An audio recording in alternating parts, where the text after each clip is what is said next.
Yann va être candidat dans Jean Talon pour le PQ. C'est le pire, c'est que je m'en allais essayer d'introduire quelque chose. Non, Et, j'ai été raide comme ça. Non, c'est ça. Ah non, les gens. Yann a décidé qu'il était péquiste maintenant. Mais t'imagines-tu la conférence de presse, genre PSPP, puis il y a Yann à côté, tu sais, qui est comme qui attend pour prendre la parole. Sérieux, ce serait un troll. Mettons que ce serait fait de manière ironique, ce serait un troll magique. Écoute, tu sais qui serait encore plus troll, c'est qu'ils disent qu'est-ce qui vous a convaincu d'être souverainiste? Puis il dit pas PSPP, il dit Vincent Geloso. Ouais, ou qui arrive au micro et dit écoutez, moi j'en suis venu à la réalisation que si on faisait l'indépendance, on serait tellement dans la marde qu'on serait obligé finalement de se forcer le derrière un peu pour se développer puis exploiter nos ressources.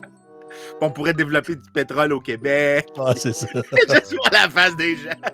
T'as Pascal Bérubé en arrière qui est comme oh my fucking god.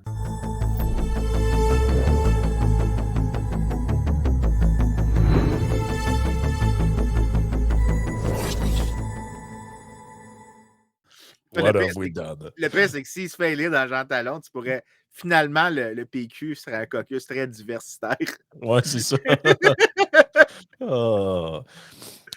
Écoute, aujourd'hui, tu m'as envoyé. Ça, Yann, il est pas là. Il avait oublié qu'on faisait le podcast le vendredi. Fait qu'il s'est booké des rendez-vous avec des clients. Non, c'est juste parce qu'il est il est vraiment en train de préparer sa primaire dans son assemblée d'investiture dans Jean Talon. Ouais, ben c'est ça, c'est que les gens qu'il rencontre, c'est Joël Arsenault, Pascal Bérubé, Pauline Marois. C'est tous des gens. Yep. Les oreilles doivent viciler. Dans notre conversation non, attends, j'ai quelque chose. Il est chez le concessionnaire pour s'acheter une Miata. Ouais, ben là, c'est ça, il n'y a pas le choix s'il veut faire la tournée des régions. Tu peux pas faire campagne sans une Miata au PQ, là. Ah, c'est clair. Ouais, c'est ça, tu nous as envoyé dans notre conversation de préparation du podcast une étude que je trouvais bien intéressante. Je ne sais pas si je prononce bien les noms, là, mais c'est Alexandre Cardesi ou Cardesi, je ne sais pas comment il faut le prononcer. Il y a Robert Lawson qui ont publié ça. C'est dans, je l'ai ici, The American Journal of Economic and Sociology. Et donc, c'est quand même assez récent. Là. Ça date de mars de cette année, l'étude. Et en gros, je l'ai traduit pour les biens de la lecture pour les auditeurs. Là. On nous dit cette étude examine les prix de location de camions pour des allées simples pour 378 villes. Il existe d'importants écarts de prix dans les prix de location allées simples entre les paires de villes, l'attraction des gens vers des lieux à plus grande liberté économique et à s'éloigner des lieux à plus faible liberté économique s'avère être un déterminant important des écarts de prix entre les villes. Je trouve ça intéressant parce qu'on prend un exemple, comment je pourrais dire ça, ça peut toucher n'importe qui. Là. Je veux dire, tout le monde est susceptible de louer un genre de U-Haul ou de louer j'imagine que plus largement un véhicule, en général, ça doit être un peu la même chose selon les réglementations d'une ville ou d'un État à l'autre, mais je trouvais intéressant, je vais le faire apparaître à l'écran pour les gens qui veulent le consulter. Puis ceux qui sont sur Patreon, normalement, je mets les liens dans la description. Là. Mais c'est cette étude-là ici. Donc, il y a quand même plusieurs trucs qui sont abordés là-dedans. Puis c'est quand même un indicateur original, puis comment je pourrais dire ça, qui est assez parlant, là, dans le sens le prix d'une location d'un truck, là, je veux dire, c'est assez basique comme exemple pour montrer un point générique qui est que quand tu vas dans des endroits qui ont une plus grande liberté, comme par hasard, les prix sont plus bas, à tout hasard. Non, c'est l'inverse. Les prix sont plus élevés pour le camion. Parce que, puis ça a l'air, là, tu aurais un gauchiste qui dirait c'est une preuve que la liberté économique n'est pas bonne. Non, mais la réalité, c'est parce que si je loue un camion, mettons que je suis à Washington, D.C., qui est un des endroits avec le moins de liberté économique aux États-Unis, si je loue pour aller de D.C. vers la Floride, il y a plus de gens qui vont dans la direction de D.C. vers la Floride que vers la Floride vers ici. C'est ça. Mais l'affaire, c'est qu'il faut toujours que j'aie un certain nombre de camions pour les gens d'ici qui veulent partir. Donc, s'il y a plus de gens qui veulent aller dans une direction, il faut que je charge plus juste pour que le camion puisse revenir éventuellement pour le prochain client. Donc, il faut que j'embauche une personne additionnelle pour ramener les camions à Washington pour la prochaine période.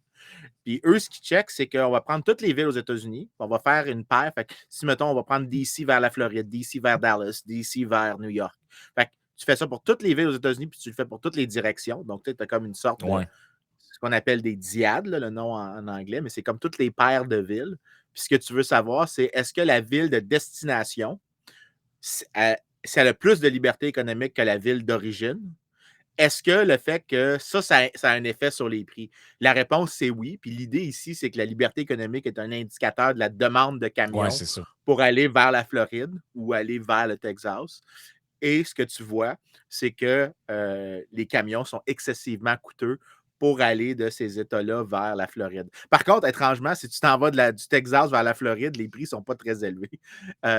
Par contre, la place où est-ce que les prix les plus bas aux États-Unis, California, toute chose étant égale par ailleurs. Les gens ont l'air de vraiment vouloir décrisser de la Californie. Fait que si tu t'en vas vers la Californie, eux autres sont très contents de te louer un camion si tu pars de la Floride, parce que quitter vers la Californie, eux, ils ont vraiment besoin de quelqu'un qui ramène le camion en Californie anyways. Fait qu'ils n'ont pas de problème à te louer un camion pour beaucoup moins cher parce qu'ils évitent de payer un employé pour le faire.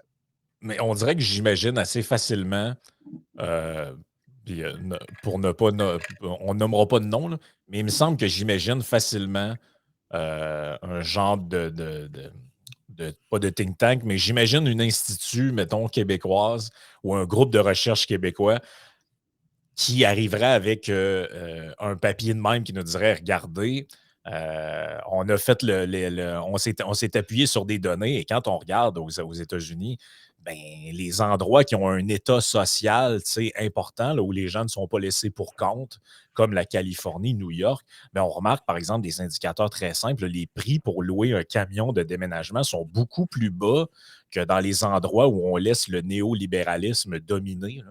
Et je suis certain qu'il pourrait te faire un papier là-dessus.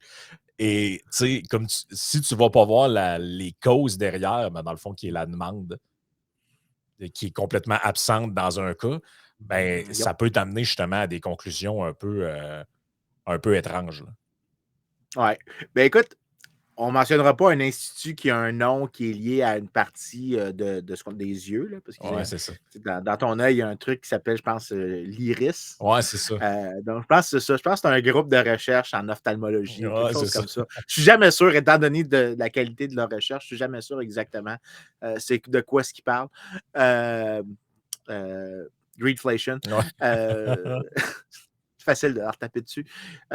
Mais l'idée que je trouve un peu triste qu'ils n'ont pas faite dans l'article, qui serait vraiment le fun qu'ils aient fait, c'est de voir si les prédictions qui sont basées sur ça s'agencent avec la migration entre États.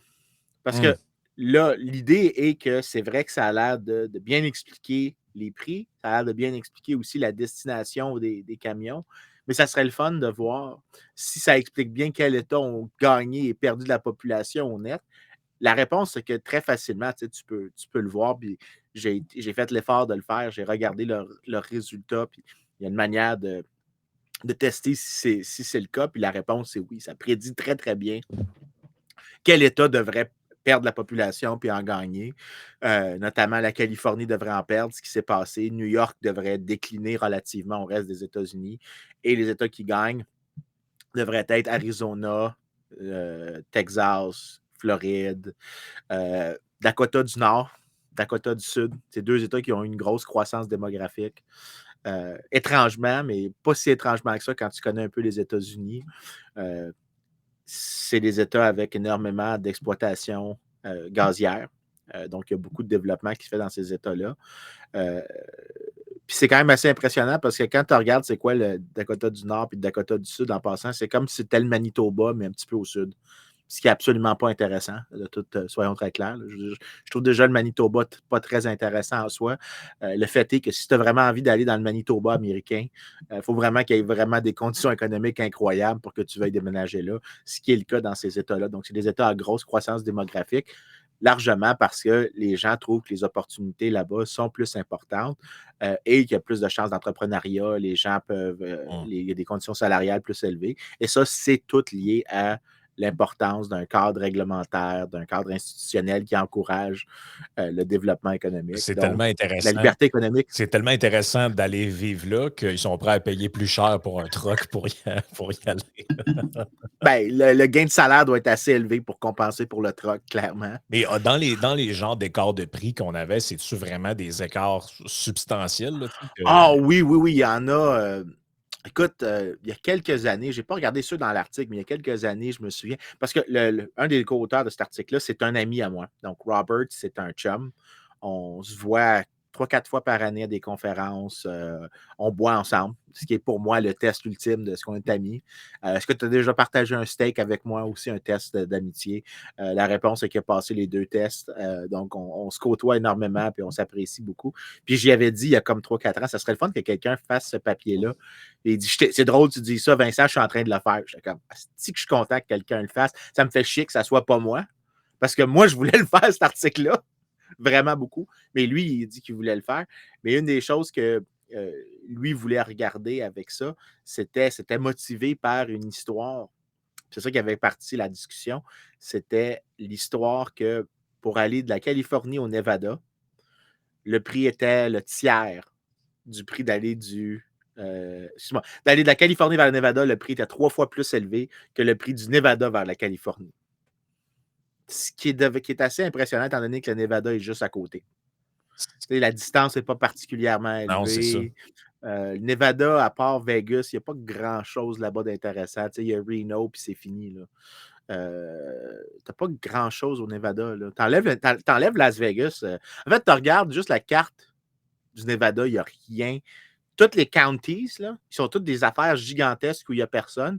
Puis là, tu vois Clark County, je pense que c'est là que Vegas est. Puis là, par contre, le county, il y a comme toute la population. Je pense que c'est comme l'État américain dans lequel il y a la plus grande inégalité de la distribution de la population dans un comté relativement au reste. Parce qu'il n'y a personne qui vit à Reno ou à des places comme ça relativement à Vegas. Non, c'est ça. Ben, écoute, dans l'article, on voit là, quelques tableaux. Puis là, ça nous montre, par exemple, ben, que la moyenne du prix de location là, pour une distance donnée, c'est 1085. Comme tu disais, Dakota du Sud, c'est 729 $. Puis, qu'est-ce qu'on voit d'autre aussi là-dedans? Ben, c'est ça, on voit, dans le fond, le revenu de la région métropolitaine. On voit l'indice de liberté économique de la zone qui est étudié. Non, c'est vraiment bien fait quand même. Ça permet de voir, ça permet quand même de voir beaucoup de choses. Puis, ils disent, cette note empirique a examiné les prix de location de 142 506 paires de villes aux États-Unis. Le prix de location de camions aller simple peuvent être considérés comme une source de données utiles produite par le secteur privé, fournissant des informations actuelles et en temps réel sur les flux migratoires à l'intérieur du pays. En ce sens, ces données pourraient être utilisées de manière similaire à l'utilisation des données satellitaires sur la veilleuse et des données de l'économie numérique pour mesurer l'activité économique. Mais c'est drôle, je ne m'étais pas rendu jusqu'à la conclusion en feuilletant l'étude parce que j'étais resté stické sur les données et le tableau, mais ça m'a fait penser intuitivement à ce qu'on avait déjà jasé sur quand tu regardes la lumière. Puis on en avait déjà parlé, là, tu regardes les images de nuit de certains pays, puis tu peux voir, dans le fond, l'activité économique puis le niveau de richesse d'une certaine manière. Puis là, le classique étant, tu regardes des images de la Corée et tu vois que la Corée du Sud est illuminée et que dans la Corée du Nord, à part un petit point lumineux où est Pyongyang, c'est l'obscurité totale en pleine nuit. Mais Frank, dis-toi une chose. La Corée du Nord contribue très peu au réchauffement climatique. Oui. C'est notre modèle à tous. C'est le modèle à suivre. Mais comment je pourrais dire ça? En économie, est-ce qu'il y a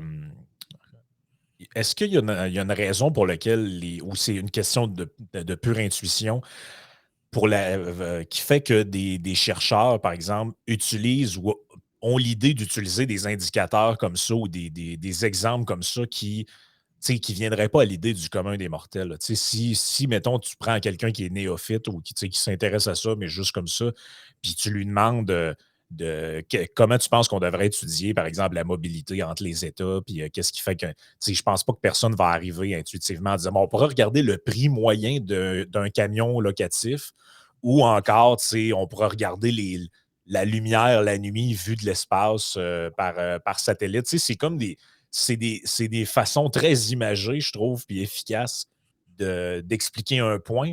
Mais je trouve ça un peu contre-intuitif, tu sais, comme type d'indicateur ou comme exemple. Est-ce que c'est genre quelque chose que les économistes, ben, certains développent au cours de leur carrière ou c'est genre quelque chose sur lequel vous êtes entraîné, là, d'essayer de prendre des trucs comme ça?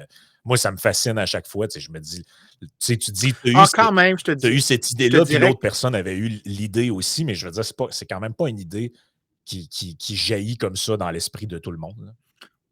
Je te dirais que généralement, ça dépend qu'est-ce que tu fais comme domaine, mettons, en économie, mais c'est généralement beaucoup d'efforts sont faits pour trouver des manières originales de régler des problèmes. Donc, souvent, ce qu'on a, c'est disons qu'on a une question qui traîne, que c'est difficile de résoudre certains aspects avec les données telles quelles.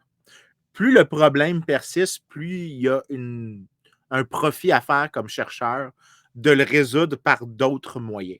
Donc, par exemple, euh, le mien que moi je connais, que moi j'utilise le plus, c'est celui qu'on sait que les dictateurs mentent sur leur économie. Mhm. Et donc, moi, et aussi mentent des fois sur leurs statistiques démographiques. Donc, moi, j'avais trouvé une manière. Donc, j'avais passé du temps pour enquêter, pour trouver une manière de détecter les mensonges. Puis ça cause des gros problèmes d'inférence, de tests dans les régressions. Puis je me suis dit, je vais trouver une manière de régler le problème. Puis je l'ai faite pour Cuba. Ma méthode à moi, elle devient assez populaire, la manière que j'ai trouvé de détecter les mensonges.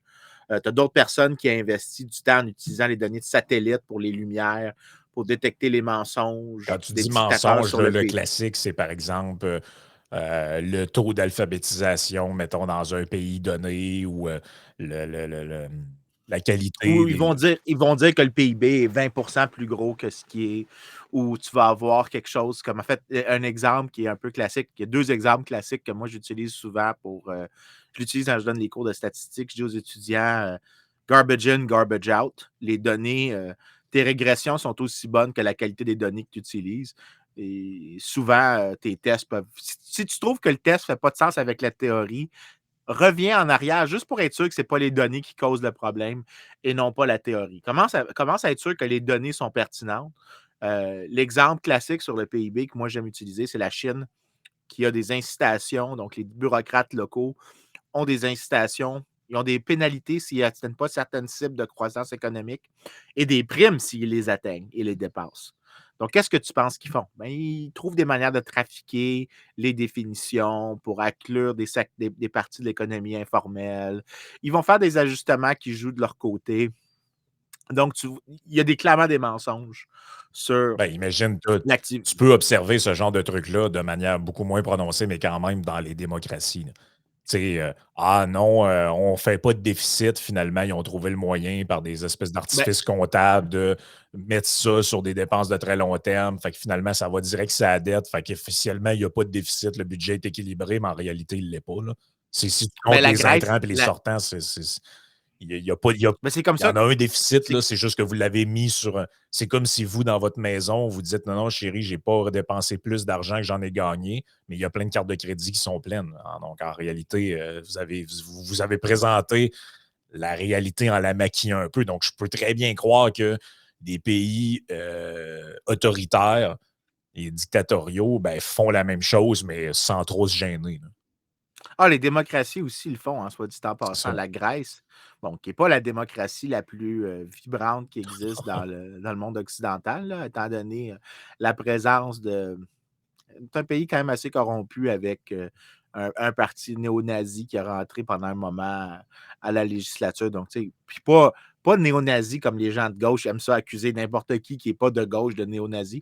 Un vrai parti Ouais, puis il y néo-nazi, là, avait un parti véritablement. borderline communiste aussi, là, comment il s'appelait, Ouais, ça là? Ouais, aussi. Donc, c'est une démocratie qui est plus fragile que les autres, mais quand même une démocratie largement dans la famille des démocraties libérales, là. Donc, tu sais, la Grèce, c'est pas un régime autoritaire, mais pas un passé glorieux. Mais non, c'est en ça. 2004, quand ils ont été admis dans l'euro, une des manières qu'ils ont été admis dans l'euro, c'est qu'ils ont menti. Il y a une règle dans l'Union européenne qui s'appelle les règles de Maastricht, que tu dois avoir un déficit qui ne dépasse pas 3% du PIB.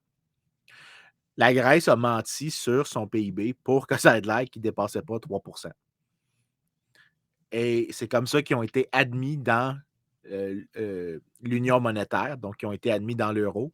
Et 2-3 ans après, ça a été détecté, mais ils n'ont pas été expulsés de l'Union européenne, soit de la zone euro. Donc, ils sont restés dans la zone euro. Ouais, Mais c'était une des raisons. Normalement, ils n'auraient pas dû être acceptés dans l'Union européenne sur la prémisse. Il faut que j'arrête de dire l'Union européenne. Dans la zone euro, ils n'ont pas été acceptés. Ils n'auraient pas été acceptés dans la zone euro si ça n'avait pas été du mensonge. Et ils n'auraient pas dû être acceptés. Et avec les résultats qu'on connaît un petit peu plus tard avec la crise de la dette grecque, ça leur a coûté très cher, ce mensonge-là. Donc, ce n'est pas juste les dictateurs qui mentent, c'est les démocraties aussi.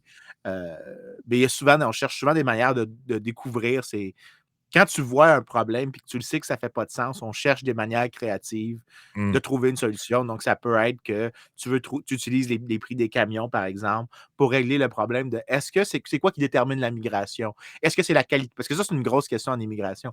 Est-ce que c'est une place qui est déjà développée, attire énormément de gens, indépendamment de la qualité des institutions? Et l'exemple classique de ça, c'est ce qu'on appelle second nature, un peu. Puis l'exemple classique qui est donné, c'était les 2 villes japonaises qui ont souffert de la bombe atomique, qui est en pratique une destruction complète. Et ce qui était testé, c'est que est-ce que les gens vont vers les villes à cause que les villes ont des avantages naturels ou ouais. est-ce que c'est parce qu'une fois que la ville est établie, la ville a des avantages qui attirent les gens, peu importe, right? Donc, tu pourrais être une ville mal placée, mais une fois que tu es là et qu'il y a beaucoup de gens, les gens viennent quand même. Mm. Donc, c'est juste que tu as réussi à construire. Est-ce que c'est donc la première nature, l'état Ouais, géographique, ouais, ouais, la ouais. qualité du terrain, il y a une rivière au milieu de la ville, etc. Peu importe. Les caractéristiques fondamentales, ou est-ce que c'est les caractéristiques acquises, donc la seconde nature? Et un article qui est très connu a testé si c'était après la bombe atomique, est-ce que les gens sont retournés vers les 2 villes? Et la réponse, c'est oui. Donc, la première nature avait l'air d'être un big deal. Bien, ici, la question des institutions, c'est est-ce que des endroits comme qui seraient, donc disons, la Californie est un endroit qui s'est développé pendant longtemps. Les gens ont été vers la Californie largement à cause au début du rush vers les mines d'or, vers l'accès au Pacifique. Donc, il y avait des avantages naturels à la place. Mais est-ce que c'est possible un jour de faire en sorte que tu puisses attirer des gens vers toi au lieu de la Californie si tu es le Dakota du Nord ou la Floride, qui était toute fin pratique il y a 40 ans, était un marécage? Parce qu'il ne faut pas oublier que la Floride, ce n'est pas un endroit exactement très habitable Ben non, c'est ça. pour. Tu as raison dans l'exemple que tu donnes. C'est que techniquement, je veux dire, si vous êtes allé dans les 2 places dans votre vie, la Californie, C'est un paradis c'est sur un Terre. paradis sur Terre. Là. Le climat est. C'est pour ça que c'était ridicule, là, l'espèce d'article débile de Radio-Canada qui nous disait qu'il y avait des réfugiés climatiques qui allaient vivre quasiment à Vancouver pour se sauver de la Californie. T'es comme, d'après moi, c'est plus des réfugiés fiscaux que d'autres choses. Là. Oh oui, Puis, tu sais, je veux dire, c'est parce que puis quand tu vas en Floride, c'est humide, c'est lourd. Il y a beaucoup de problèmes en Floride reliés à au vieillissement tornade. prématuré ça, les tornades, les ouragans, tout ça. Il y a beaucoup de vieillissement prématuré de certains biens à cause de la rouille, à cause du taux d'humidité dans l'air qui est Ah oui, ça débile. Là. aussi. J'avais pas Fait que, pensé à tu ça. sais, il y a beaucoup de coûts là, reliés à ça. Je regardais un espèce de documentaire à un moment donné, puis ça parlait de ça, là, du fait que, mettons, en Floride, ils sont obligés de changer beaucoup plus souvent qu'ailleurs certains biens, même dans les infrastructures, des trucs qui rouillent prématurément à cause d'un degré d'humidité qui est beaucoup plus élevé, mettons, qu'en Californie. Fait que s'il y a des gens qui foutent le camp de la Californie pour aller vivre en Floride, malgré ce truc-là, c'est qu'il y a un avantage qui est comme de l'ordre de l'acquis et non pas qui est juste naturel, juste un choix, mettons, pour le paysage, le Exactement. climat. Puis, Ben, c'est ça. Là, la question, c'est que si c'est la première nature versus la deuxième nature, ça veut dire que tu as un élément de contrôle humain sur où est-ce que les gens vont vouloir migrer vers. Donc, si, disons, tu es capable d'attirer les gens, ça veut dire que c'est quoi que tu offres comme service? Est-ce que tu offres des biens publics qui ne sont pas disponibles à l'autre part? Est-ce que tu les offres à des coûts fiscaux plus bas? Est-ce que tu es capable aussi de créer un environnement créatif?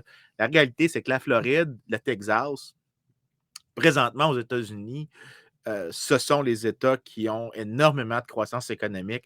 Aussi, il y a des places présentement que tu ne penserais jamais que c'est des endroits à haute croissance, mais le Wyoming, donc qui ne compte pas Ouais. pour beaucoup dans les États-Unis dans son ensemble, parce que c'est 500 000 personnes à peine, je pense. Je ne sais pas c'est quoi le chiffre, mais c'est l'État le plus petit des États-Unis en termes de population. Donc, s'il y a une croissance rapide, ça ne se voit pas dans les chiffres Ouais. nationaux. Mais Ça se quand voit tu pas tant que regardes ça, ouais. mais les endroits à haute liberté économique aux États-Unis présentement sont largement en train de compenser pour le fait que la Californie est presque en état de stagnation du revenu par personne. Même chose pour l'État de New York, même chose pour le Massachusetts, mais des petits États à plus haute liberté économique. Puis présentement, ça ne se voit pas dans les données nationales, mais ce que tu vois présentement, c'est que ça crée quelque chose qu'on n'avait pas vu depuis longtemps. De Ah ouais, je 1850. le vois ici, là, je l'ai, là, le Wyoming, c'est 578 000 C'est ça. personnes, mais tu vois les chiffres de la démographie là, sur l'historique des recensements. Là, tu vois le même. Ça fait longtemps que c'est de même, de ce que je comprends. Là, tu vois début 1900, puis tout ça, là, tu vois, regarde, plus 47 plus 57 plus 33 Ouais, ils ont une d'augmentation de la population.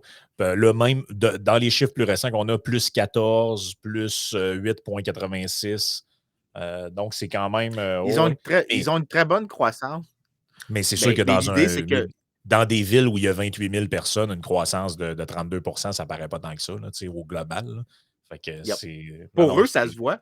Mais au final, ce qui se passe aux États-Unis présentement, c'est que les gens se déplacent vers des États qui étaient généralement plus petits dans le passé parce que leurs institutions ont créé l'effet de seconde nature qui compense pour les avantages de première nature de la Californie, de l'État de New York. Les gens oublient, mais New York, la première nature de New York, c'est qu'il y a un port incroyable qui est là. Il y a énormément d'activités qui se développent là. Donc, c'est quand même assez impressionnant que la première nature réussit à être en train de, au minimum relativement à la Californie, est en train d'être dominée par le rôle des institutions, donc les secondes natures, dans les autres endroits, à attirer des gens, mais aussi attirer du développement économique. Puis un des effets qui n'est pas mentionné, mais si tu regardes c'est un indice d'à quel point les États sont proches l'un de l'autre en termes de niveau de revenu. Tu regardes de 1850 vers 1980, ça n'arrête pas de baisser. Donc, les États se ressemblent de plus en plus. Mais depuis les années 80, tu as l'inverse qui se passe. Que tu vois qu'il y a une divergence entre les régions des États-Unis, avec les États qui étaient anciennement des plus petits États, commencent à grossir. On oublie que la Floride n'était pas un État avec énormément de gens il y a 40 ans. Le Non, c'est fou, là. Texas, le Texas, oui, a toujours été relativement gros, mais n'a pas toujours été aussi gros qu'il ne l'est maintenant relativement aux autres. Tu as des petits États comme l'Oklahoma, qui attire énormément de gens, le Nouveau-Mexique, l'Arizona, le Nevada, l'Utah, des États qui sont très petits en termes de population, qui commencent à avoir des croissances démographiques assez impressionnantes relativement aux autres. C'est quand même assez. C'est Je vais une juste drôle. vous mettre un graphique à l'écran parce que c'est assez parlant. Là. L'évolution de la population de la Floride de 1830 à l'an 2000. C'est assez. Comparé les années 2000 aux années 60, mettons, c'est assez particulier. Là, Ben écoute, demande à Google de te donner la population de l'État de New York, juste pour voir. Je te jure, je ne dirais pas c'est quoi la réponse, là, parce que tu vas comparer là, les gens portant en tête que la ligne pour la Floride, c'est une belle ligne qui augmente, là. Mais si tu écris Google New York State Population, puis tu le montes à l'écran, je te jure que tu vas Holy voir le shit. contraire. Ouais, Exactement. c'est 19,84 millions en Mais, mais, 2021. mais la ligne, elle a l'air d'être ce que tu as quand tu es à l'hôpital. Tu es dans un Eh, hôpital québécois trop longtemps. Ouais, pas très dynamique. Là. En tout cas, ce que je vois à l'écran, là, c'est C'est une pas. ligne plate. C'est une ligne très plate. Il n'y a aucune Ouais, c'est évolution. ça. La Là. population de l'État de New York est restée stable, C'est ce qu'on voit plus dans ou le. moins depuis comme quoi, Ouais. 1980-90. Il n'y a pas d'augmentation de la Puis tu vois, population la réelle. ligne orange qu'on voit en petit en arrière, c'est la Californie. Là. Mais quand tu vois comme faut, ta voix baisser là, Dans, depuis plusieurs années ici, là, tu vois que c'est en train de partir de l'autre bord. Là. ben, entre les deux derniers recensements à la Californie, entre 2010 et 2020, la Californie, si je ne me trompe pas, a eu un déclin de population. Je suis 90% sûr de ce que je mentionne, parce qu'il y a eu des conversations de ça, mais la Californie a eu sa première perte. C'est soit ça ou c'est la première fois qu'ils ont perdu un député. Donc, dans l'apportionnement du Congrès, ils ont perdu un siège relatif. Fait que c'est soit ça, soit. Ce qui, dans les deux cas, est un signe de déclin démographique relativement aux autres, ou dans le deuxième cas, si c'est la population qui a baissé, c'est un déclin absolu, pas un déclin relatif. Je vais te dire ça, j'ai un article là-dessus. The population of California declined again. In 2022, the state population drop, c'est 138 400 personnes de moins en 2022. Et depuis, est-ce que j'ai un graphique là-dessus qui peut être intéressant à montrer? The state population pique 40 000 de moins en janvier 2020. Et là, ils ont passé sous la barre des 40 millions pour la première fois depuis quelques années. Mais, en tout cas. Donc, ils avaient atteint 40 millions de leur population et maintenant, selon le dernier recensement, sont à 38,94. Donc, ils ont perdu là, dans les dernières années là, plus ou moins 1 million de personnes qui ont sacré le camp. Ah, mais ça, c'est tous des réfugiés climatiques. Oui, c'est ça. Il n'y a pas de raison fiscale ou réglementaire. Les gens, quand ils quittent une place, c'est vraiment. Mais tu sais, au final, tu pourrais dire ça si tu crois vraiment à l'argument de première nature. Mais la réalité, c'est que quand on commence à regarder dans les débats sur la migration, je te dirais que depuis 20-30 ans, on commence à plus apprécier le rôle de la deuxième nature. Donc, on est conscient que, oui, il y a un rôle de première nature important. Ça ne veut pas dire qu'il n'y en a pas de rôle de première nature, mais le rôle de la seconde nature est assez quand même important, peut-être souvent beaucoup plus, surtout que c'est la celle sur laquelle l'être humain a un contrôle. Je n'ai pas de contrôle tant que ça sur la première nature de l'environnement. Peut-être qu'on peut façonner le territoire en ayant en construisant des systèmes d'irrigation, mais là, c'est plus vraiment première nature. C'est que tu as utilisé des éléments de première nature pour créer de la seconde nature. Au final, la seconde nature, c'est ce que l'être humain a un contrôle dessus. Donc, si tu en viens à dire que ce que tu peux faire, c'est que tu pourrais rendre l'Alaska la place vers laquelle tout le monde voudrait aller. Tu pourrais rendre la ville de Québec intéressante à déménager vers. Si tu avais des bonnes institutions, malgré que la ville de Québec est frette, est trempe, est pas le fun, mais tu pourrais la rendre, tu pourrais l'améliorer si tu avais des bonnes institutions. C'est-à-dire, j'aime ça taper sur Québec parce que je suis un Montréalais, puis c'est génétique. Un Sud-Montréalais. Un Sud-Montréalais. Merci de me le rappeler qu'il faut que je fasse attention à ça. Mais l'idée, quand même, au final, qui revient, c'est que l'être humain a un élément de contrôle sur les institutions. Et comme il y a un élément de contrôle sur les institutions, tu peux ensuite attirer les gens vers ces endroits-là, même si c'est des endroits que naturellement l'être humain ne serait pas disposé à dire qu'il veut aller là. Aznavour disait la misère est moins pénible au soleil, mais des fois, les endroits, des fois, tu peux rendre un endroit très froid, très confortable si tes institutions créent de la richesse, créent du développement qui compense bien plus que compense, vicie tous les effets négatifs de la géographie désavantageuse. Ben, tu sais, la preuve de ça, c'est que les Américains, les Canadiens paient quand même des gros prix pour aller faire des voyages dans des pays où ils n'iraient jamais vivre pour des raisons d'institution et où les gens là-bas rêvent de venir vivre. Ici. C'est ça, de l'endroit d'où proviennent les touristes. Là. Mais tout le monde a compris que si, mettons, tu avais des îles dans les Caraïbes, pour reprendre quelque chose comme ça, qui avaient où il faisait bon vivre pour des raisons de liberté d'institution, ben, ce serait des destinations de choix pour plein de gens. Là. Et où il y avait un niveau de vie. Imaginons que vous avez une île dans les Caraïbes où il y a un niveau de vie qui est comparable, on va dire, à celui d'un État américain ou d'une province canadienne, mais où tu ne risques pas de te faire enlever par un cartel ou ce genre de truc. Ce serait des destinations où tout le monde voudrait aller vivre parce que c'est un climat parfait. Je veux dire, il n'y a pas d'hiver. Bon, OK, tu peux rajouter là-dessus, bon, il y a quand même une saison d'ouragan, donc il y a un risque de te faire péter ta propriété.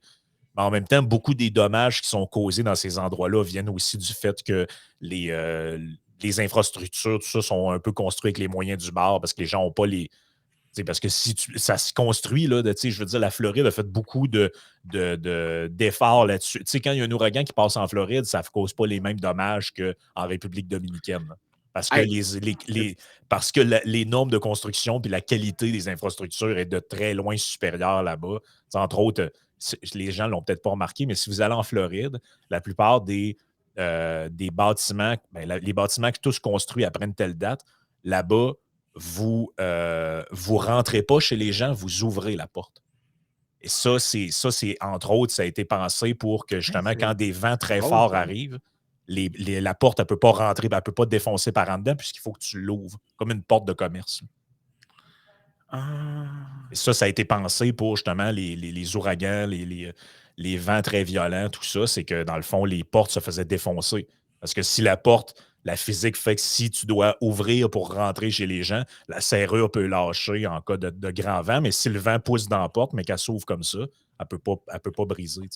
Le pire, c'est que je suis prêt à parier 500$ qu'il n'y a aucun code du bâtiment qui dit que c'est comme ça que ça doit être fait en Floride. Non, c'est pas très probablement une initiative. Un moment donné, les gens ont juste allumé que ça pourrait être intelligent de faire ça de même. Oui, je suis sûr qu'on peut checker, puis je suis sûr que tu ne trouveras pas ça. Ou bien que ça a été inclus dans les codes après que tout le monde s'est mis à faire ça. C'est souvent quelque chose en passant que les gouvernements en font. Les gens vont se faire dire, regarde, c'est la preuve que l'État a fait quelque chose de bien. Oui, mais des fois, souvent, l'État fait juste copier ce qui se faisait déjà et il codifie la chose. Mais quand tu parles des ouragans et des dommages environnementaux qui viennent de chocs, d'événements extrêmes, il faut quand même souligner que le sud des États-Unis, ce n'est pas un endroit excessivement hospitable, c'est quoi en français? Accueillant. Accueillant, ouais. C'est pas un endroit accueillant, le sud des États-Unis. Même la Virginie, qui est dans le nord du sud, de toute fin pratique, n'est pas un État très physiquement accueillant. Présentement, il fait 37 dehors. C'est humide. C'est un 37 humide. Tu as des journées qui sont. Tu peux juste pas sortir. Tu peux juste pas sortir travailler. Il y a des journées même que les employés de la ville, après une certaine température, la ville ne leur permet pas de travailler tout simplement parce qu'un travailleur qui fait des travaux physiques à cette température-là aurait une insulation, aurait des dommages physiques très graves. C'est juste pas travaillable. C'est pour ça que ça me fait tout le temps un peu rire quand les gens parlent de canicule au Québec alors qu'il fait 28 dehors. Oui, mais il y a un article en économie que j'aime énormément sur le rôle de l'air climatisé dans le sud des États-Unis. Le rôle de l'air climatisé dans le sud des États-Unis a eu un effet sur attirer de l'investissement parce que quand tu dois considérer où est-ce que tu t'établis, tu considères toutes les caractéristiques qui sont en jeu, donc le salaire, oui, mais les inconforts qui viennent de la place. Avant, si tu voulais attirer quelqu'un du capital de venir du Nord, donc si je suis un manager, puis il faut que j'amène avec moi mes ressources pour ouvrir une firme en Caroline du Sud, par exemple, il faut que je vienne avec la firme, mettons. Il faudrait que tu m'offres un rendement plus élevé parce qu'il va y avoir un inconfort pour moi d'être dans une place qui est hautement inconfortable. Même chose pour des travailleurs que tu voudrais attirer vers la Caroline du Sud, par exemple, parce que c'est trop chaud, c'est juste inconfortable. Tu as aussi beaucoup plus de malaria dans le sud des États-Unis, soit dit en passant historiquement. Mais l'arrivée de l'air climatisé a plusieurs effets. C'est que ça rend le sud beaucoup plus habitable. Et ce qu'on voit, c'est qu'il y a des études qui ont testé ça vraiment avec des mécanismes économétriques pour voir si tu avais de la migration de capital vers le sud des États-Unis et de la migration de travailleurs vers le sud des États-Unis. La réponse, c'est oui, c'est que l'air climatisé a permis au sud des États-Unis de devenir plus habitable et donc d'attirer des gens. Mais, ça doit être le cas ça doit être valide pour le tourisme aussi, ça. Là. Parce que tu sais, il y a des destinations touristiques maintenant qui sont des endroits où personne ne serait jamais. Je veux dire, personne va aller en vacances à Dubaï s'il n'y a pas d'air climatisé dans sa chambre d'hôtel. Je connais des gens qui y sont allés, là, puis tu peux te taper un bon 50 au mercure. Là. Dans une journée chaude. Là, si vous n'avez pas d'air climatisé dans votre Airbnb ou dans votre chambre d'hôtel, je suis désolé. En tout cas, moi, je ne reste pas là. Non, mais tu sais, il y a une raison je vais revenir là-dessus après, pour un exemple historique. Mais quand les gens vont dans ces États-là depuis, pourquoi est-ce que tu pouvais te permettre l'air climatisé? Parce que tu es dans un pays riche pour commencer. Donc, tu avais. Le sud des États-Unis était pauvre, mais l'invention de l'air climatisé a quand même permis aux Américains du Sud de pouvoir investir dans de l'air climatisé. Donc, le développement économique lui-même permet de conquérir les avantages de certains autres endroits. Donc, si toi, tu as un inconvénient relativement à un autre endroit, tu peux le conquérir et donc l'annuler, celui dont ton désavantage. Ou même si tu as juste un désavantage absolu, pas juste un désavantage relatif, tu peux l'éliminer par le développement économique, tu peux le nullifier. Et donc, par exemple, il n'y a personne qui vivrait il n'y aurait pas autant de gens qui vivraient en Virginie, en Caroline du Nord, en Caroline du Sud, en Géorgie, en Alabama, au Mississippi, en Floride, si ce n'était pas de l'air climatisé. Tu n'aurais pas autant de gens qui vivraient dans ces endroits-là parce qu'ils sont fondamentalement inconfortables sans les avantages du développement économique. Donc, tu sais, quand les gens, là, on revient à l'exemple de pourquoi les secondes natures pourraient compter beaucoup. Ben, plus tu permets le développement économique, plus tu permets de minimiser l'importance de la première nature. Donc, il n'y a aucune raison pour laquelle, par exemple, les Bermudes, qui ne sont pas un environnement excessivement plaisant à vivre, parce que l'île est un peu isolée, mais si les Bermudes devenaient un endroit, et j'aimerais bien ça, hautement libre économiquement, avec des bonnes institutions, des bons droits de propriété, des faibles taux de taxation, de la faible réglementation, une ouverture au commerce international, une bonne politique monétaire, mais tu aurais beaucoup de gens qui se diraient, ben, je vais venir investir dans les Bermudes. Je vais faire des investissements aux Bermudes. Et là, les Bermudes se développeraient et les désavantages de la nature, donc la saison des ouragans, l'isolation un peu géographique pourrait être, à toute fin pratique, réduite, éliminée. Ouais. De la Ben, même moi, manière je que. suis allé il n'y a pas si longtemps que ça aux îles Caïmans, là. Et je t'annonce que c'est beaucoup, beaucoup, beaucoup, beaucoup moins délabré et pauvre que d'autres îles. Tu sais, tout le monde parle de ces endroits-là. Là. Ah, c'est pas drôle, c'est des paradis c'est- fiscaux, tout ça. Ben ouais, je me Non, non, non, demande. non, non, non, non, non, non. C'est un anti-enfer fiscal. Ben, c'est ça. Puis là, tu sais, là-bas, il y avait des. Ah, je suis allé dans un endroit, tu sais, c'était genre un gars, un Canadien qui avait ouvert une distillerie là-bas, puis il brassait du rhum. Là, j'étais comme, mais genre, dans quel monde tu sais, je veux dire, il peut juste avoir des raisons fiscales qui expliquent que quelqu'un foute le camp du Canada pour aller vivre dans une île pour faire brasser du rhum. Là. Tu sais, je veux dire, pourquoi il est rendu là, tu sais? Mais clairement, on comprend qu'il ne serait pas allé faire ça à Cuba, ni en Haïti, ni en République dominicaine. Il a choisi cet endroit-là parce que probablement il fait bon vivre là-bas. Là. Puis d'ailleurs, soulignons que les îles Caïmans ne sont pas aussi confortables que Cuba l'est naturellement. Il ne faut jamais oublier que Cuba était le joyau des Antilles pendant très longtemps. C'était la place où c'était le fun d'aller.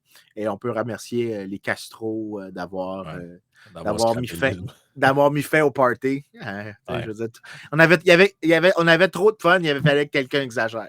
Mais tu parles de l'air climatisé, là, mais tu sais, aujourd'hui, on prend ce truc-là pour acquis. Mais il ne faut pas oublier qu'il y a à peine, une vingtaine d'années, ben soyons fair, disons, mettons 25 ans à peu près, là, c'était clairement l'air climatisé, une manière d'afficher sans le vouloir, là, mais c'était une façon que tu avais de repérer les gens qui font partie de la classe moyenne supérieure. Et en montant. Tu sais, je veux dire, Attends. moi, quand j'étais kid, si tu allais chez des amis, puis le parent avait une voiture avec l'air climatisé, tu savais que les parents de tes amis avaient de l'argent.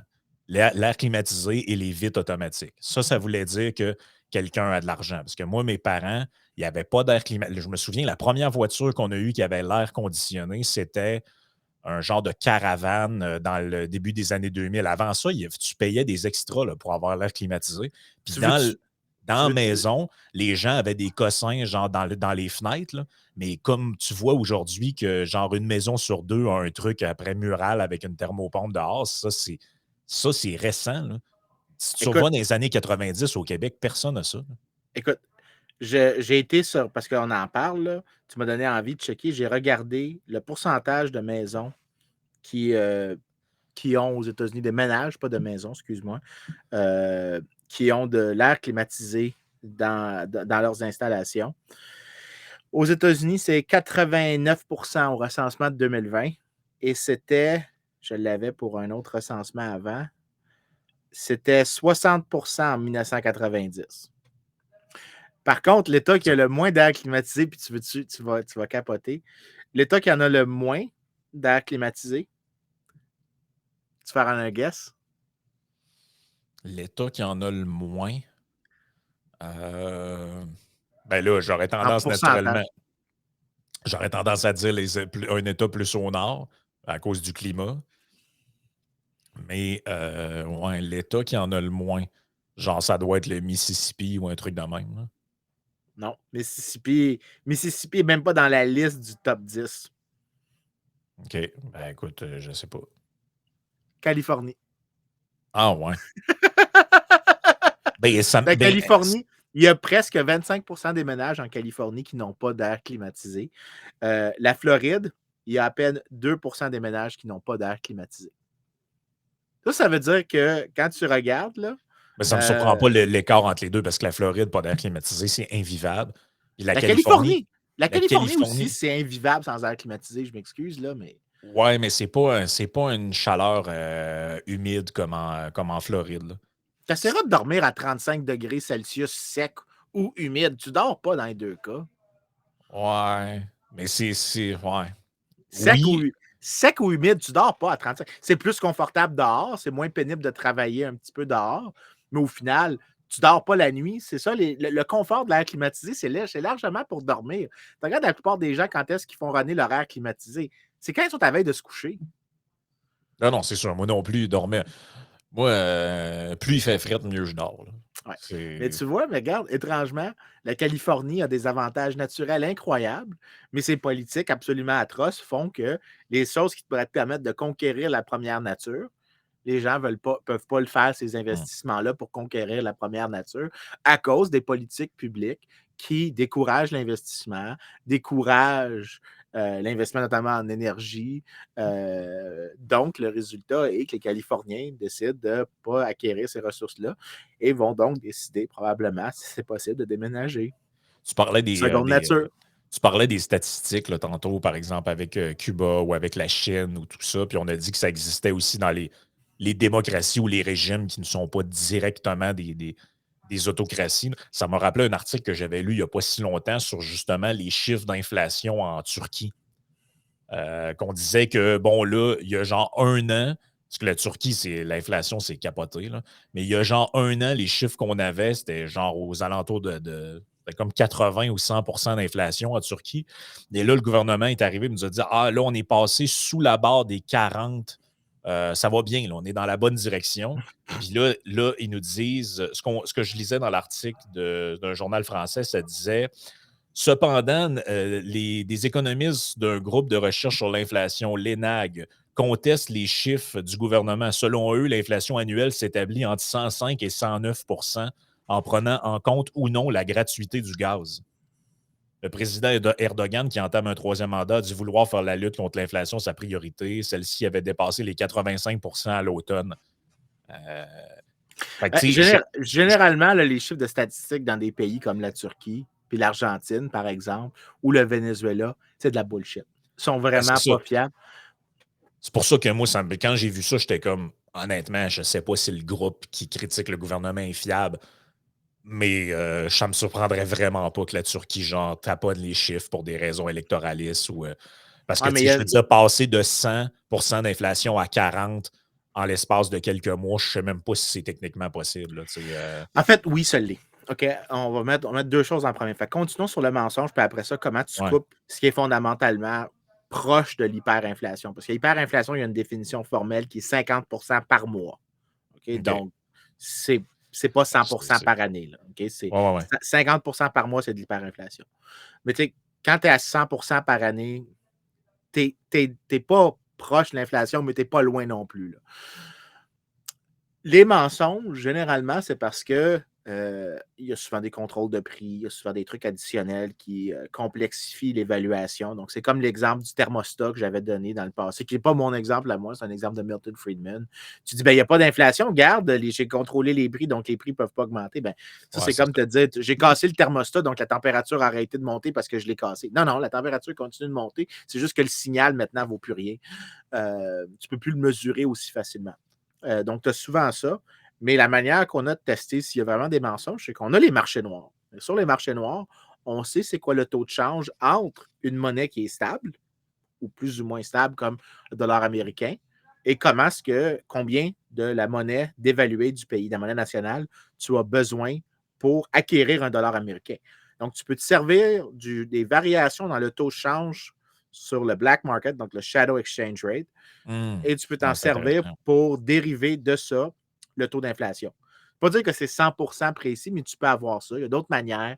Il y avait un gars il y a quelques années qui avait fait du web scraping. Donc, ils étaient capables de trouver sur des sites web argentins, par exemple, le vrai taux d'inflation. Puis ça ressemblait un peu à ce que tu trouvais avec les taux de change sur les marchés noirs. Mais au final, tu peux le voir comme ça. Et je suis sûr que si on trouve un site qui compare le Shadow Market Exchange Rate, je suis sûr que la Turquie doit être encore dans les eaux. Maintenant, sur comment tu coupes une inflation qui est extrême, il y en a des scénarios dans l'histoire où est-ce que tu as eu une stabilisation fiscale assez radicale. L'Allemagne, après la Première Guerre mondiale, est un exemple incroyable de ça. Tu avais de l'hyperinflation en Allemagne et ça n'a pas pris longtemps pour que ça se termine comme ça. Ils ont juste immédiatement arrêté les émissions de monnaie additionnelle. Donc, ils ont arrêté d'augmenter l'offre monétaire. Et une fois que l'offre monétaire a arrêté d'augmenter, tout ce qu'ils ont dit, c'est on va émettre des nouveaux billets, mais tous les nouveaux billets, on va couper un certain nombre de zéros, puis on va les ramener à des chiffres qui sont calculables mentalement. Mais on va juste arrêter. Tu peux l'arrêter très rapidement, l'inflation. Si tu décides demain matin de dire je n'augmente plus la masse monétaire, right? Et que je coupe tout ça à zéro. Et tous les billets qui sont. Parce que, regarde, je te le dis exemple comme ça. Tu as une inflation de 50% par mois. Et ce que je te dis, c'est que à partir de maintenant, je n'ajoute aucun dollar additionnel dans l'économie. Okay? Donc, l'impression de monnaie arrête immédiatement. Tous les billets qui vont être issus à partir de demain vont être genre 1, 2, 5, 10, 15, 20, 100. Tous les billets qui étaient là avant, on va couper. Tous les billets imprimés avant cette date-là vont être coupés. Vous devez, quand vous les changez, on va le couper par un facteur de 25, mettons, ou 35 pour qu'il revienne à la même base. Right? Mais au final, ce que tu viens de faire, c'est que tu viens de mettre un terme à l'inflation. Tu vas avoir des billets qui vont être étranges, qui vont dire 50 trillions de trucs. Ou tu avais les Italiens qui avaient ça. Dans le temps, tu avais une lire. Une lire, tu n'achetais pas une lire, tu achetais 1000 lires. 1000 lires, c'était à peu près $1. Mais ça, c'était parce que tu avais eu un épisode d'inflation très forte en Italie. Et eux n'avaient juste pas changé la base numéraire, donc c'est juste le chiffre qui était de base, mais ils avaient arrêté l'inflation en arrêtant d'imprimer de l'argent. Tu peux l'arrêter immédiatement parce que l'inflation, tout ce que c'est le taux de changement dans les prix. Après ça, si tu arrêtes de faire changer la masse monétaire, tu peux dire à tout le monde, arbitrairement, tous vos billets maintenant, on va couper le billet, s'il dit $1, c'est 50 cents, ben les prix vont s'ajuster pour que ça soit 50 cents. Tout ce que tu fais, c'est que tu changes juste l'unité d'acompte, ce qui ne veut rien dire. Mais l'unité économique, la valeur économique d'un dollar, là, dans ce cas-là, va être stabilisée. Tu as juste besoin, c'est vraiment stupide, tu as juste vraiment besoin d'arrêter d'imprimer de l'argent. La question, c'est comment tu le fais. Ça, c'est ça le gros débat. Parce qu'il n'y a pas de débat sur comment tu arrêtes l'inflation. Tu arrêtes d'imprimer de l'argent, point barre. La question, c'est comment tu peux réussir à le faire sans que ça soit un épisode pénible. La vertu un peu d'une hyperinflation, d'une certaine manière, c'est que c'est tellement coûteux l'hyperinflation en soi que peu importe ce que tu fais qui arrête d'imprimer de l'argent, c'est mieux. Oui, c'est ça. Peu importe le traitement en choc, tout le monde s'entend pour dire que c'est moins pire que la maladie. Exactement. Ouais. Alors que de l'inflation à, disons, 5 à 20 disons. Je ne suis pas un macro, mais je me souviens de mes cours de macro de maîtrise puis de doc. Dans une zone plus basse, c'est beaucoup plus difficile de revenir à la stabilité des prix que d'autres choses, parce que là, tu as comme une sorte de comment est-ce qu'on fait ça sans que ça fasse une récession, sans que ça fasse parce que la récession. Ça pose toujours un peu l'exemple de ces pays-là, comme la Turquie, ça pose toujours la même question, à mon avis, c'est l'indépendance des institutions. Tout ce qui est politique, économique, leur indépendance, parce que tu regardes, je suis en train de lire en diagonale là, pendant que tu parles, et ça dit que juste dans l'année 2019, la Turquie a remplacé 4 fois le directeur de sa banque centrale parce que Erdogan, lui, pense que les taux d'intérêt et l'inflation, ça n'a pas de lien ensemble.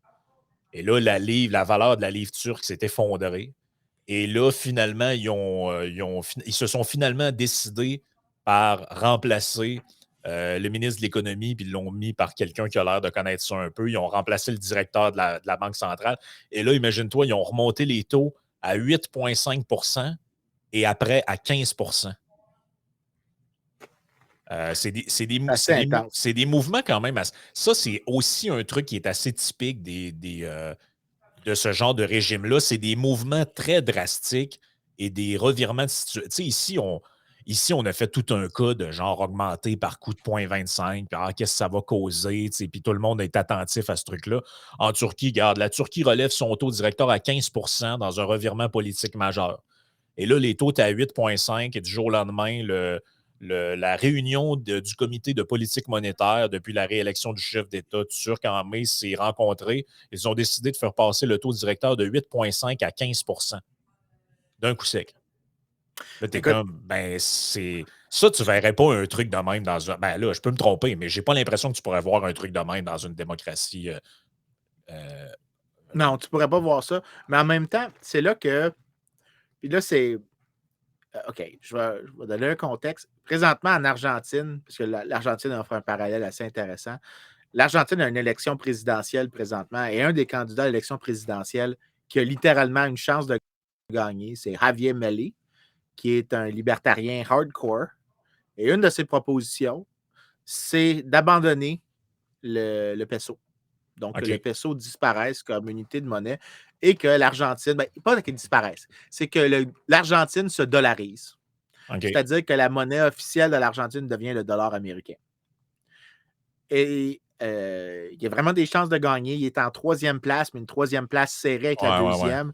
Si le candidat au premier tour n'a pas 45 je pense que c'est 40 ou 45 il faut qu'il y ait y a une certaine règle. Ce n'est pas besoin d'avoir un deuxième tour. Si tu gagnes, par exemple, je pense avec 40 mais tu as plus que 15 points d'écart avec la deuxième place, tu as gagné.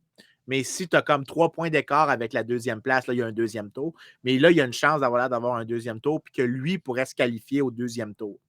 Lui, sa proposition principale, c'est de dollariser l'Argentine parce que le taux d'inflation en Argentine, tel que le gouvernement le dit, c'est 20 mais quand tu regardes le black market rate, c'est à peu près 100 Donc, tu es dans les mêmes eaux que l'Argentine.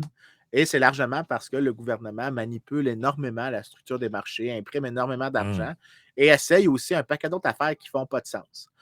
Mais la raison qu'ils font ça, c'est que la dette de l'Argentine est ingérable. Et ce que tu fais en faisant une inflation comme ça, c'est que tu réduis la valeur de tes obligations. Et donc, c'est une manière de faire défaut à toute fin pratique, de faire banqueroute sans dire que tu fais banqueroute. On est en train de le faire quand même.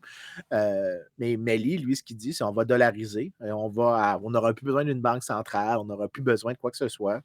On va juste garder le dollar américain et on va importer la politique monétaire américaine. Ça, il y a une littérature sur la dollarisation. C'est une manière de faire, excuse de te couper, mais c'est un peu faire quelque chose qui se fait déjà de manière implicite. C'est-à-dire que quand tu vas dans à peu près tous les pays du Sud, les gens transigent en dollars américains bien souvent et apprécient beaucoup que tu les payes avec ça et non dans leur monnaie locale, peu importe le montant que tu donnes. C'est déjà quelque chose qui se fait. Je ne suis pas sûr que ça choque tant que ça les citoyens. Il y a un aspect symbolique à ça. Je peux comprendre parce que les gens ont l'impression que c'est comme une forme de, pas de colonisation, là, mais tu comprends ce que je veux dire. C'est comme un peu une forme de... Oui, mais c'est aussi que le libertarien n'est pas capable de passer directement en deuxième place parce qu'il propose d'autres affaires un peu plus radicales, que moi j'aime bien, soit dit en passant, parce que je le connais. Je ne cacherai pas que je l'ai déjà rencontré à des conférences, parce que c'est un économiste. Il faudrait que je dise ça. Là. Il est super. Il est crissement free market. Okay? J'ai l'air d'un communiste comparé à lui. Okay? Je veux dire ça. J'ai vraiment l'air d'un commis comparativement à ce gars-là. Mais au final, il y a plusieurs pays qui ont dollarisé. Et la raison, quand tu dollarises, ce que tu es en train de faire, c'est que tu es en train d'importer la qualité des institutions d'un autre pays. Donc, tu es en train de dire, je sais que peu importe ce que je fais, tu ne me croiras pas, d'une part, que j'essaie de faire des investissements de crédibilité institutionnelle, mais aussi, j'ai aucune incitation, moi, à respecter ça, étant donné la situation. Parce que le problème de toute institution, c'est que tu as un double problème. C'est qu'il faut que l'autre personne te croie que tu es crédible, mais aussi, c'est qu'une fois qu'elle t'a cru, est-ce que tu vas nier ta promesse? Donc, une fois que le homard est dans la cage, est-ce que tu vas fermer la cage puis le garder coincé, puis là, C'est tu vas ça. le maltraiter, puis tu vas le mettre dans l'eau bouillante? C'est la meilleure, c'est correct. J'aime bien les cages à homard, étant donné qu'est-ce que je finis par manger avec ça. Mais pour un être humain ou un investisseur, la cage à homard, c'est pas particulièrement plaisant. Par contre, si ce que tu dis, c'est je n'aurai pas de monnaie nationale, le dollar américain sera mon dollar américain, bien là, ce que tu es en train de dire, c'est regarde, tu n'as pas besoin de me croire, tu as juste besoin de croire les États-Unis. Regarde, je n'agirai pas dans ce domaine-là et je ne peux pas saisir tes actifs américains parce qu'ils vont être en dollars américains. Donc, je ne peux pas les saisir. Ils sont à toi. Ils sont ta propriété. C'est des actifs américains, mais qui Ouais. sont chez nous. Donc, tu ne peux pas. Non seulement tu limites la capacité de faire défaut sur ta dette comme gouvernement, mais aussi en via l'inflation, mais aussi tu crées une sorte de Ouais, c'est mécanisme une manière de droit de c'est une propriété. manière de starve the beast un peu, là, d'une certaine manière. Là. Ben, s'attacher les Ouais, mains. Je c'est dirais ça. pas starve the beast, mais tu es en train de mettre, ce que je dis Ouais. tout le temps, tu es en train de mettre une contrainte sur le gouvernement. Bon, si la France décidait de se dollariser, ça serait un peu weird. La France a quand même, l'Union européenne, ont quand même une politique monétaire relativement crédible relativement au reste du monde. Mais Ouais. pour un pays qui est plus loin de la frontière de crédibilité, ça fait plus de sens de Ouais. dollariser. Et probablement que c'est la meilleure chose pour que l'Argentine se stabilise. Parce que du jour au lendemain, tu passerais d'une création monétaire qui génère de l'inflation à 100% au même système qui crée de l'inflation à 5% aux États-Unis. Ben, c'est pour ça Fait que que l'inflation, tu le. ouais. C'est pour ça que Quand je te dis que tu peux l'arrêter au burn. quand j'entendais des gens qui sont genre pour la sortie de l'euro, ce genre de trucs-là, j'écoutais un des arguments qui me fascinait, j'étais comme, je sais pas si vous pensez que vous allez convaincre des gens, en tout cas avec ça, là, c'était comme, je sais plus qui disait ça, mais il disait en gros, ah, mais si on sortait, c'était des Français, ils disaient, si on sortait de l'euro, le gouvernement, là, il pourrait imprimer de l'argent, puis on pourrait se prêter à nous-mêmes, blablabla. Puis là, j'étais comme, ouais, mais je suis pas sûr que c'est vraiment une bonne chose. Là. Tu sais, en gros, l'opposition à l'euro, c'était de dire, ben, si on n'était pas dans l'euro, on pourrait faire nos propres conneries avec notre propre banque centrale, là. Comme on Mais faisait avant. Puis là, je suis comme, je sais pas si, tu sais, je suis prêt à. Il y a bien des arguments que je suis prêt à entendre, là, tu sais, un peu ceux qu'on entendait durant le Brexit, tout ça. J'ai pas de problème avec ces arguments-là. Mais celui-là, je suis pas sûr qu'il me convainc vraiment. Là, que si on retournait au franc, on pourrait recommencer à faire des conneries avec notre banque centrale puis faire imprimer du cash. Je sais je te dirais que je vais le prendre à un niveau méta. J'aime cet argument-là. Parce que ce qui se passe, c'est que quand tu as l'Union européenne, puis on l'a vu avec la Grèce, avec la zone euro, tu as un membre qui peut agir d'une certaine manière et donc déléguer les coûts à Ouais, c'est d'autres ça. membres. Donc, quand l'importance, c'est pas toutes les unions monétaires qui font du sens. Mhm. Il faut que tu aies vraiment un haut niveau d'intégration entre les économies qui font partie d'une union monétaire pour que ça fasse du sens. Mais il faut aussi que tu aies, c'est pas juste l'intégration des échanges, c'est même une intégration que les politiques fiscales vont un peu dans la même direction. Ce qui veut dire que tu as deux réactions présentement en Europe. Tu as ceux qui sont un peu comme moi qui disent tu devrais peut-être pas avoir l'euro, puis tu devrais avoir des monnaies nationales, où est-ce que chacun a sa politique fiscale de telle sorte que tu as de la compétition monétaire, de Ouais. la compétition sur les politiques publiques, et donc tu as un mécanisme qui évite aussi les effets de contagion de la même manière. Ou tu as des gens qui sont plus centralistes, qui disent que il faut, maintenant qu'on a fait l'union monétaire, il faut qu'on fasse l'union fiscale. Ben, les deux, on a le même argument en tête, c'est que l'Union européenne, la zone euro telle qu'elle est présentement, n'est peut-être pas optimale. Ma solution à moi, c'est que ce serait mieux d'avoir ce que tu avais avant, un mécanisme de concurrence des monnaies. Parce qu'au final, si la France veut faire ses conneries, la France fera ses Et conneries assumera les et elle coûts. Hein. paiera. Ouais, c'est ça. Et elle assumera les coûts tout seul. Mais présentement, les niaiseries que la Grèce fait, par exemple, de manière fiscale, sont portées par les Allemands. Ouais. Donc, c'est déplaisant pour les Allemands. En fait, c'était une des raisons que tu avais pendant la crise financière grecque. la Grèce fiscale grecque, excuse-moi, que tu avais autant d'hostilité entre les Grecs et les Allemands qui allaient souvent prendre leurs vacances en Grèce, c'était que les Grecs étaient vus que c'est les Allemands qui leur imposaient de faire quelque chose et les Allemands étaient fâchés parce que c'était eux qui payaient la facture. Ben, c'est un peu le même phénomène. En fait, ils vivent un peu le même phénomène qu'on a au Canada. Tu as certaines provinces qui sont comme moi, mais là, le Québec, avec ses trucs fiscaux et ses dépenses, c'est bien le fun, mais c'est pas tout à fait vous autres qui payez la facture. Là. Ouais, ben, la péréquation. C'est pour ça que, d'ailleurs, puisque Yann se présente pour le PQ dans Jean Talon, c'est pour ça que je dis que la meilleure chose qui va se passer pour le Québec avec l'indépendance, c'est pour ça que moi, je suis un indépendantiste, c'est que je pense que le cadre fiscal fédératif canadien crée des incitations qui font en sorte que les politiciens québécois sont plus dépensiers, adoptent des politiques publiques qui nous appauvrissent, mais qui aussi appauvrissent le reste du Canada. Si le Québec partait, le reste du Canada serait mieux. Et nous, les Québécois, on serait mieux aussi parce que nos politiciens auraient des incitations complètement différentes. Mais maintenant, puisqu'on ne paye pas la facture complète, allons-y, faisons des programmes qui ne font pas de sens, dépensons sur des niaiseries, tapochons sur les anglophones parce que le document n'est pas en français. Ouais, c'est ça. Parce que j'ai écouté le truc avec Rochelot. Tu ne payes pas le plein prix de tes décisions quand tu es comme ça. Oui, abonnez-vous au Patreon pour pouvoir continuer d'écouter. Absolument. Écoute, on va passer à la partie bonus sur le Patreon.